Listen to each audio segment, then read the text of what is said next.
Hello and welcome to the Emerging Litigation Podcast.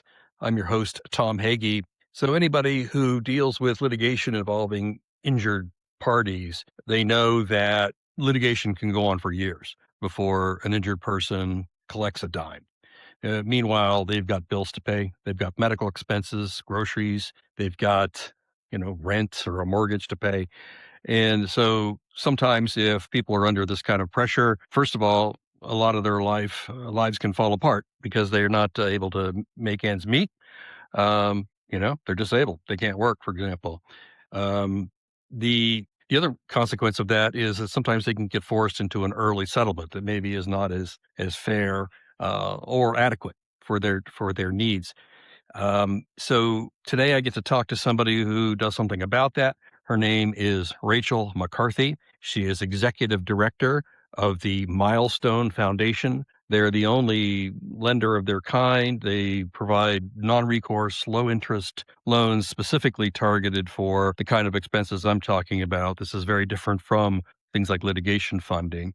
So this is consumer lending to injured parties in litigation who need to make ends meet. So with that, here is Rachel McCarthy from the Milestone Foundation. They're doing good works there. I hope you enjoy it. And I am aware that while I've been talking, it's as though somebody has a question behind me. Raising their hand is like, that's the least they could do, I suppose, but it's frankly annoying. We're not taking questions yet. If you have questions, email me at editor@litigationconferences.com. You can put your hand down.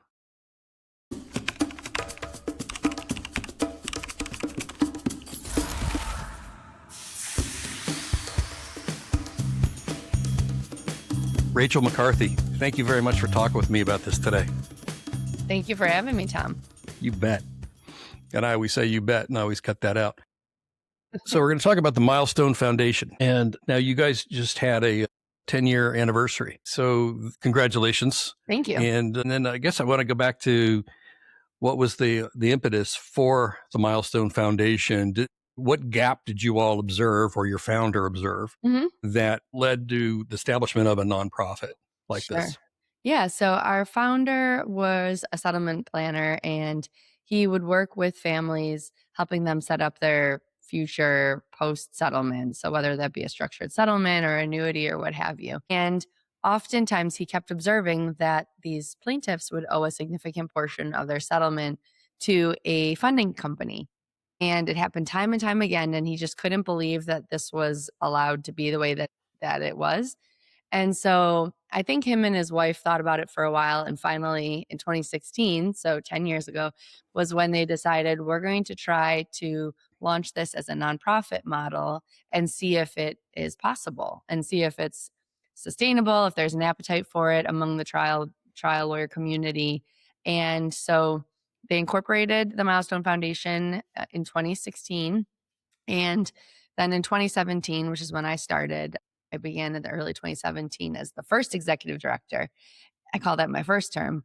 We started getting everything going with becoming a 501c3 and getting all the foundation laid there. So it was the whole fact that there's this industry that does something one way and it hasn't really ever been challenged, and no one's tried to do it a different way, in a less harmful way to plaintiffs. So let's see if we can do it as a nonprofit. Yeah, makes good sense. So what is the founder's name, just so we can give that person a John plug? and Amy Bear. John and Amy? Yes. Okay. Yeah. I'm sorry, what was the last name? Bear. I skipped right.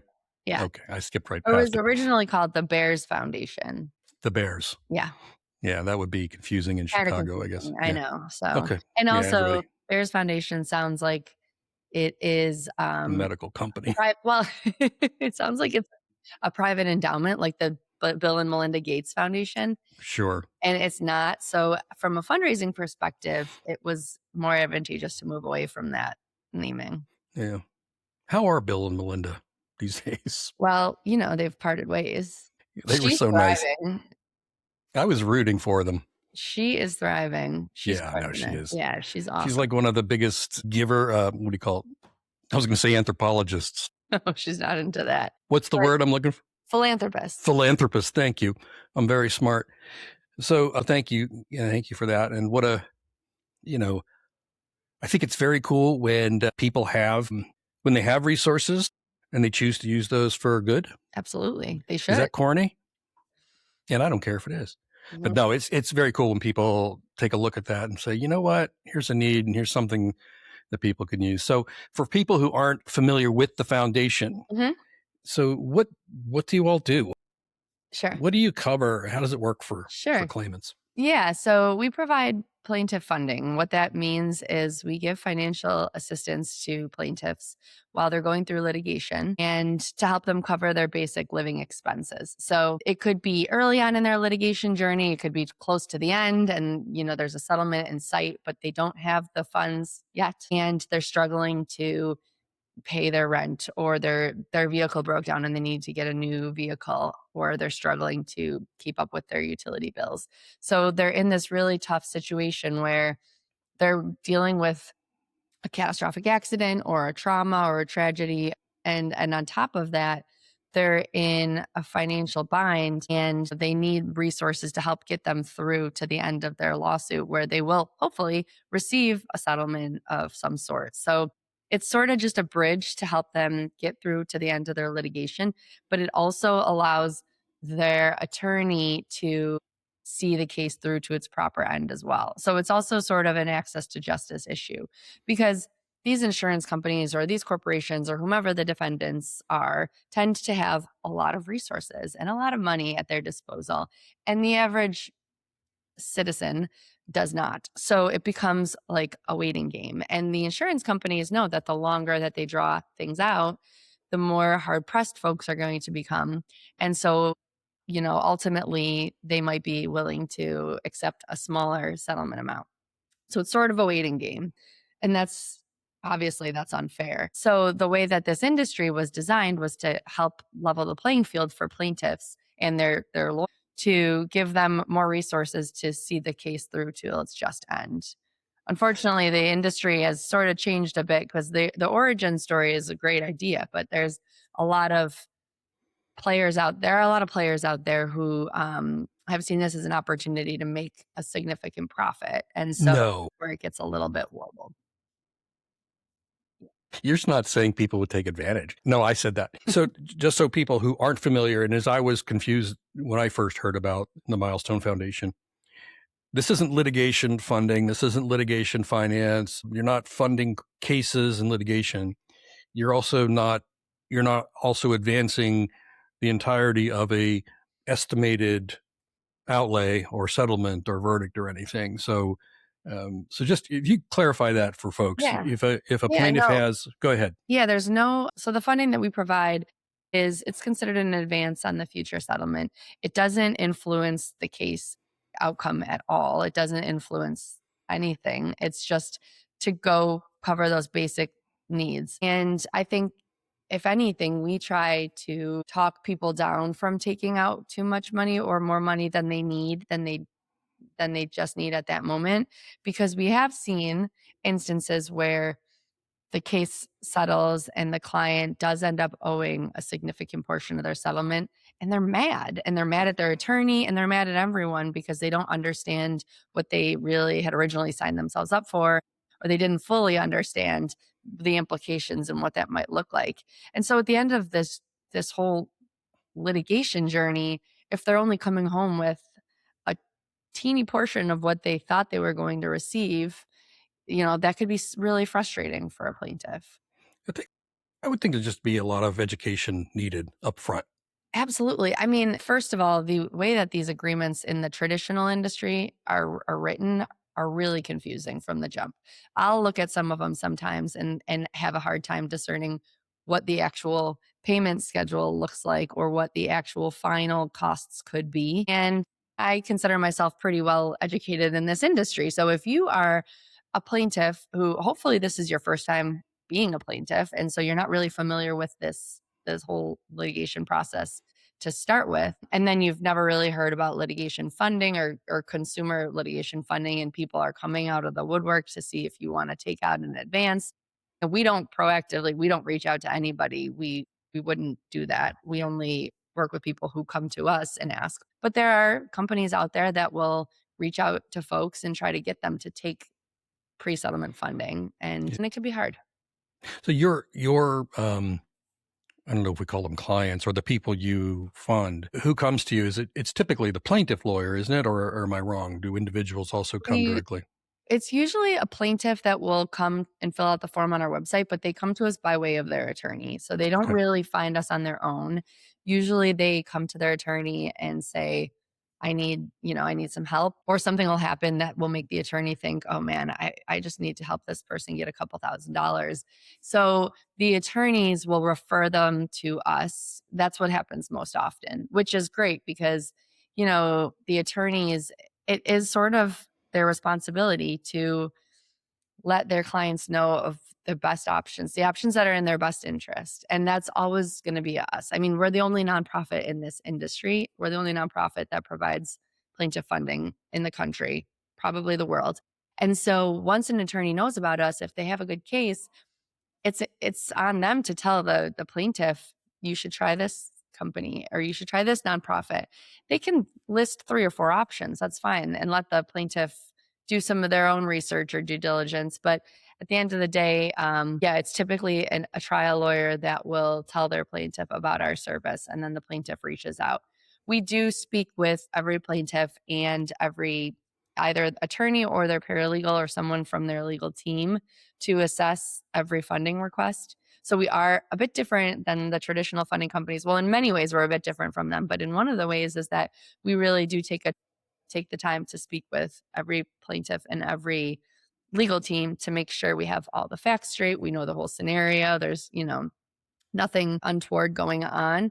But some of these traditional funding companies, a plaintiff can just go on there and fill out a form with a few questions and they can get money within 24 hours. Right. And that's great when you're in a pinch and you need money in 24 hours, but you pay the price for that. And Yeah. so we don't typically do a 24-hour turnaround. It takes us a couple of days, but if someone has a urgent need, we try to expedite that whole process as much as possible. Yeah. So, I mean, obviously there is interest on these, but if you could talk about how the foundations, you've got a simple interest structure, and how does that differ from some of these other folks? Sure. Most companies that are traditional funding companies will employ some kind of compounding interest model, which means that the interest grows not just on the principal, but on the principal and then interest that has accrued thus far. Some of them will do monthly compounding. Some of them will say simple interest biannually, which means it compounds every 6 months. So it's sort of a tricky way of packaging that. But we are just strictly simple interest. For pre-settlement funding, it's 15% simple interest. For post-settlement funding, so the plaintiff already has a settlement agreement in play. They just need, it's taking a couple months maybe to wrap up all the loose ends or what have you. That's 10% simple interest. So, Okay. I mean, we do, people will say, well, you charge interest. How are you really a nonprofit? First of all, we have to cover our own bank expenses and our operating expenses and everything that gets paid back at the end. So when the plaintiff receives their settlement and they pay the advance back plus the little bit of simple interest, that just all goes into the pool of funds that we can give out to the next round of families. Right. So nobody is making a profit. There are no profit holders, in the equation.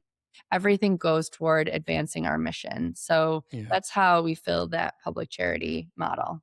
Yeah. It's a misconception about nonprofits. They do have expenses They do. to pay. Yeah, they do. And it's also because it's never been done this way in the industry. I think that attorneys generally are skeptical of plaintiff funding companies, which I get. So they're even more skeptical when you try to say to them that you're doing it as a nonprofit because it's just a brand new concept to a lot of these trial lawyers. So let's talk to those trial lawyers. So what do you think the typical plaintiff attorney misunderstands or underestimates about ethical claimant funding?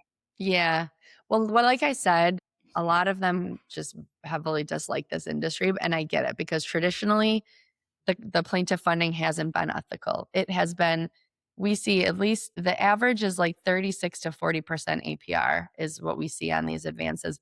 But we see a 50, 100, sometimes 200% at the end of the day. And so I understand completely why plaintiff lawyers would not like this industry. A lot of them will say from the jump, I don't let my client take this kind of funding, or I never sign off on it, or I'm very reluctant to sign off on it.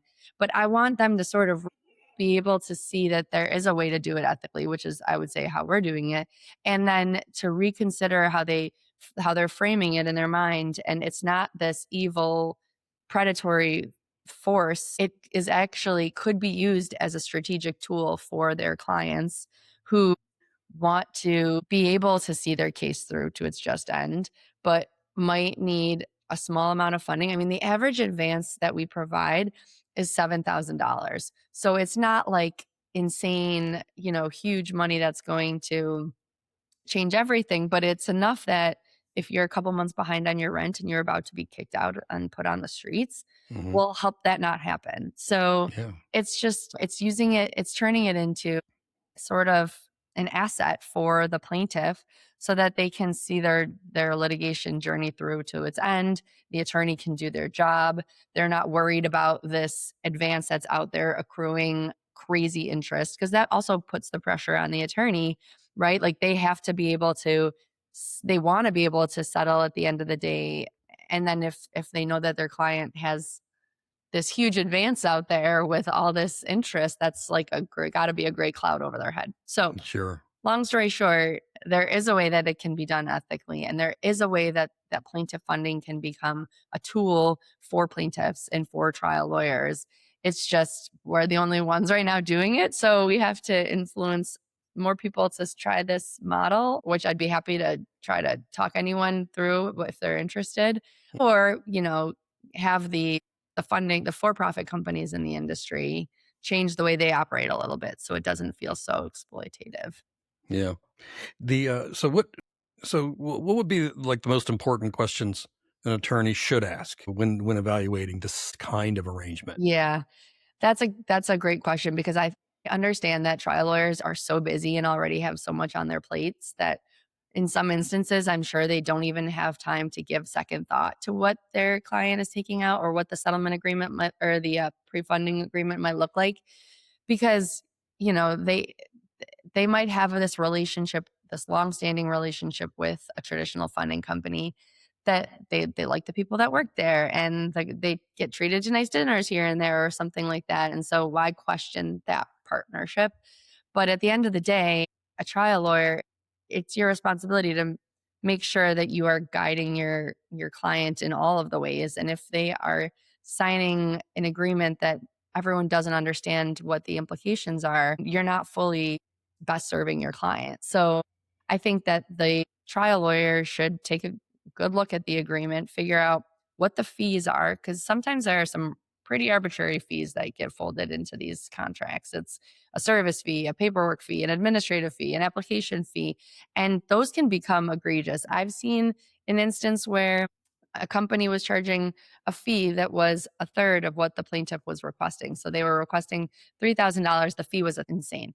So I would say look at the fees, look at the way that the interest accrues and the interest rates, because if and make sure it feels reasonable, I guess.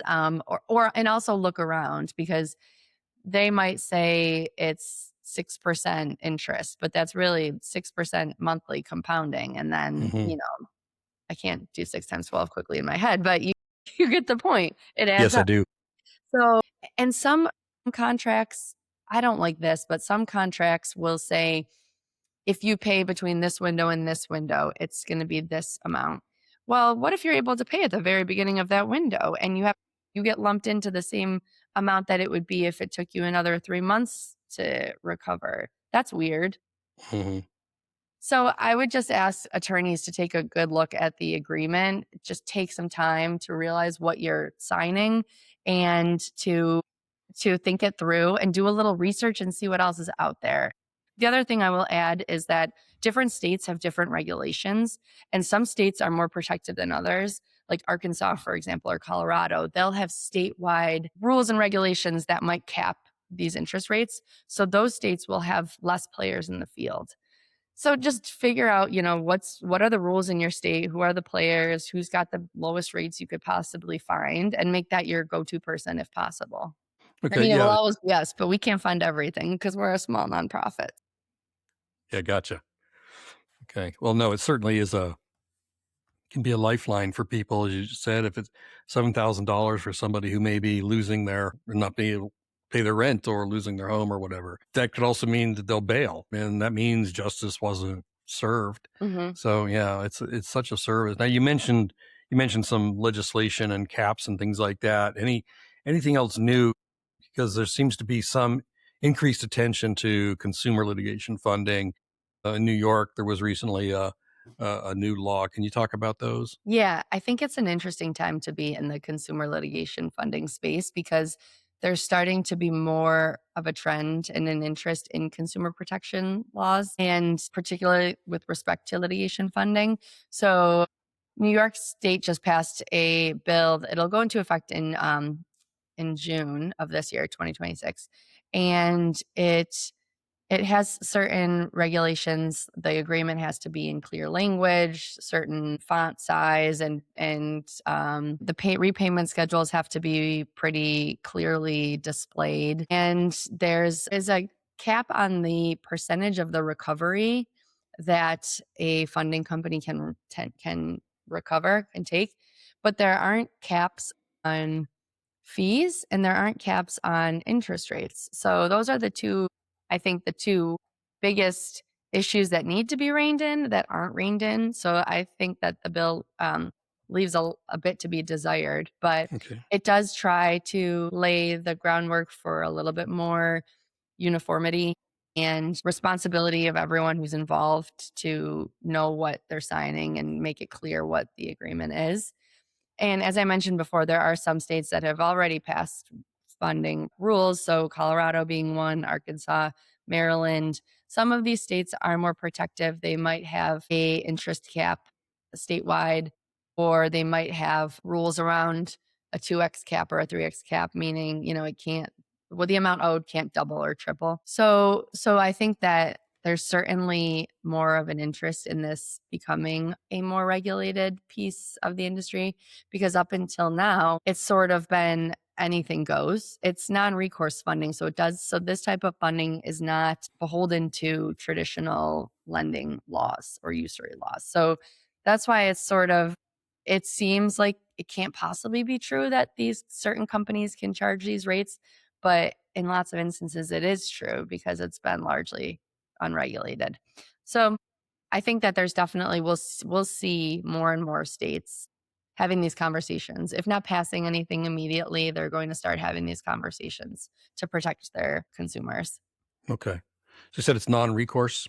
It's non-recourse, so that means that if the plaintiff doesn't recover or maybe the settlement is much smaller than was anticipated and they have other liens they must pay back, the funding company cannot come after them. If there's no settlement, if they lose the case or even if they drop their case and they fall off the face of the earth, which has happened in just a few instances, they don't, you can't go after them. There's no recourse. Understood. Rachel, my takeaways, and if you're free to add anything else you like, but my takeaways are that it's important for plaintiff attorneys to understand the genuine benefits of what this can mean to their client and to the case, and Mhm. then understanding how it really works in fact. I think is important because what you're telling me is we're not giving people $1 million or sometimes average is $7,000. You said. Mhm. And then being mindful or understanding how to pick. You said there are, questions that you need to ask. And also you said, obviously, well, not obviously, but study the agreement closely. Mhm. Take the time to understand it. And the last Yeah. one is to understand how the Milestone Foundation is truly different Yeah. from what else is out there. I think those are my takeaways. Anything you would add to Yeah. that? Yeah, I think that there's certainly a need for this industry to exist. I mean, we talk to plaintiffs every single day and they are so appreciative when we're able to help them get out of this a financial, stressful situation that they might be in. And their attorneys are appreciative too. For an attorney, not only do you get the ability to see the case through to its just end, I mean, you really get to best serve your client and fight for every penny and dime that they should have, that they Mm-hmm. deserve. So it gives you the ability to do that. It gives you a little bit of time as an attorney to let their case run its course. And I think too, it's important to note that we are a small nonprofit, so we aren't able to meet the demand as we exist now. With more support and more awareness and more fundraising, eventually, we will be able to increase our service and fund everyone. But I think it's important to note that we are a little more strict with the cases that we will fund. So we definitely, we have relationships with the traditional funding companies, and some of them are better than others, but there's definitely instances where they might have a service that will meet the plaintiff's need better than ours. So to your point, if a plaintiff does need $50,000, that's not something that we can do, but that's a traditional funding company might be able to do that. Or if they need the money within 24 hours, they might be better off going somewhere else, but just understanding what the outcome of that might look like. So I think, it's a really interesting industry to be in.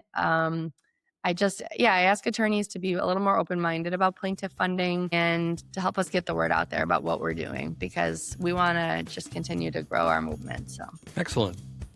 Well, Rachel McCarthy, thank you so much for talking with me about this today. yeah, thank you, Tom. It's been fun. That brings us to the end of this episode of the Emerging Litigation Podcast. Once again, I'm your host, Tom Hagy. If you like what you hear, please give us a rating. That always helps. And also follow us on, you can follow us on any major podcast platform, Apple, Spotify, all the rest. You can also check us out on YouTube for the video version and some clips, and as well as Instagram and quite a few on LinkedIn as well. If you want to participate, give me a shout. My contact information is in the show notes. Thanks for listening.